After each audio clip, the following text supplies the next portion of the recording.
बालाघाट जिले का हथबन गांव वन संसाधनों पर सामुदायिक अधिकार प्राप्त करने के लिए तैयार हो चुका है और इसकी तैयारी क्षेत्रीय विधायक के माध्यम से पूरी करवाई जा रही है। ये तस्वीर इसी कार्यवाही का एक हिस्सा है जिसमें विधायक संजय उइके स्वयं मौजूद है। साथ में उनके सामाजिक कार्यकर्ता द्रोप किशोर मरावी है, हथबन और मालूम झोला के ग्रामीण हैं और फॉरेस्ट विभाग के साथ राजस्व विभाग के कर्मचारी भी मौजूद है। जंगल से कितना फायदा है तो उसकी सुरक्षा भी करेंगे और उसका फायदा भी लेंगे, दोनों चीज़ों को।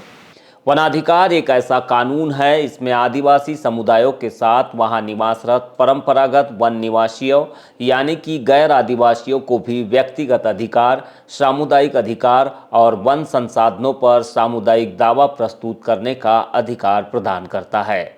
यह कानून साल 2006 से अस्तित्व में आया है, लेकिन आज भी इस कानून की समझ कई लोगों में ठीक से विकसित नहीं हो पाई है। लिहाजा मध्य प्रदेश में एक भी गांव आज तक इस कानून के तहत दावा प्रस्तुत नहीं कर पाया है।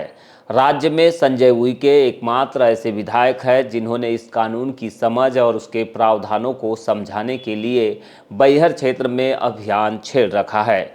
उन्हीं के प्रयासों से बीते दिवस मलाजखंड में एक बड़ी कार्यशाला भी आयोजित की गई, जिसमें 11 राज्यों से पहुंचे आदिवासी समाज के संगठनों को कानून के जानकारों ने प्रशिक्षित किया है। इसी कार्यशाला में एक घोषणा पत्र भी तैयार हुआ जिसे मलाजखंड घोषणा पत्र का नाम दिया गया, जिसके तहत अब बैहर और बिरसा ब्लॉक के गांवों में सामुदायिक वन संसाधनों पर दावा प्रस्तुत करने की तैयारी चल रही है। हथबन की ये तस्वीर उसी का एक उदाहरण है जहां ग्राम सभा के माध्यम से गांव की परंपरागत सीमा निर्धारण की प्रक्रिया पूरी की जा रही है। इस कार्यवाही में वन अधिकार समिति, मालूम झोला और बंधन खेरों के लोग भी शामिल हैं। ग्राम सभा हथबन का निर्धारण हो रहा है जिसमें बंधन खेरों और मालूम झोला के लोग भी हैं, वहाँ के वन अधिकार समिति के सदस्य भी हैं। इन सब की सहमति से आज वन अधिकार के तहत जो संसाधन है, वनों में जो संसाधन हैं, गौण संसाधन है, लघु वन उपज है, बहुत सारे संसाधनों का आज सीमा का निर्धारण हो रहा है।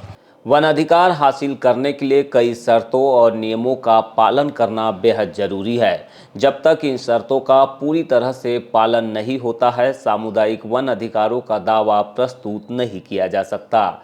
इसके लिए सबसे पहले ग्राम सभा बुलानी पड़ती है।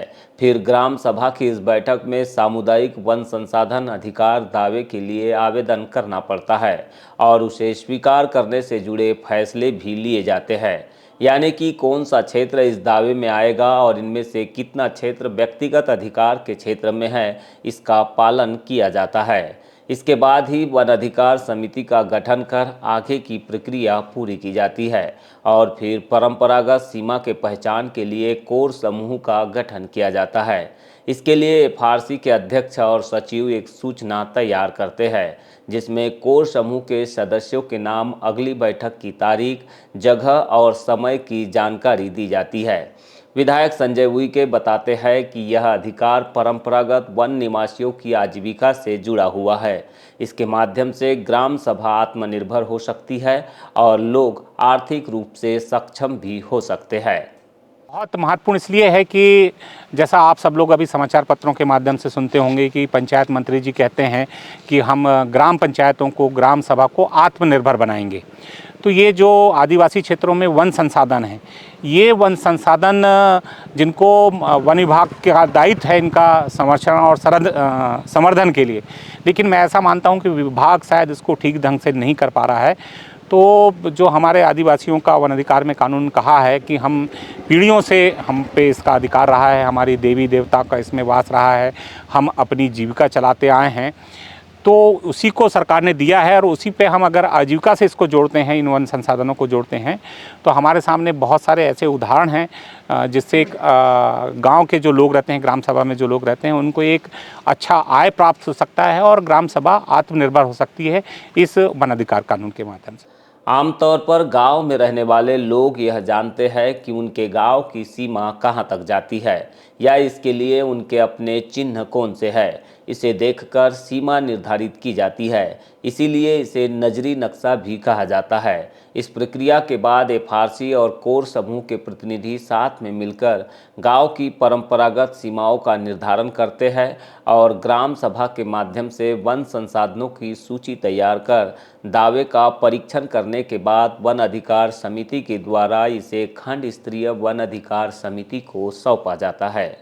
विधायक संजय उइके की माने तो वन अधिकार कानून गांव की परंपरागत सीमा के भीतर आने वाले आरक्षित वन, संरक्षित वन भूमि और अभ्यारण्य सहित राष्ट्रीय उद्यानों तथा सरकारी रिकॉर्ड में दर्ज हर व्यक्ति की भूमि और गांव में भी लागू होता है।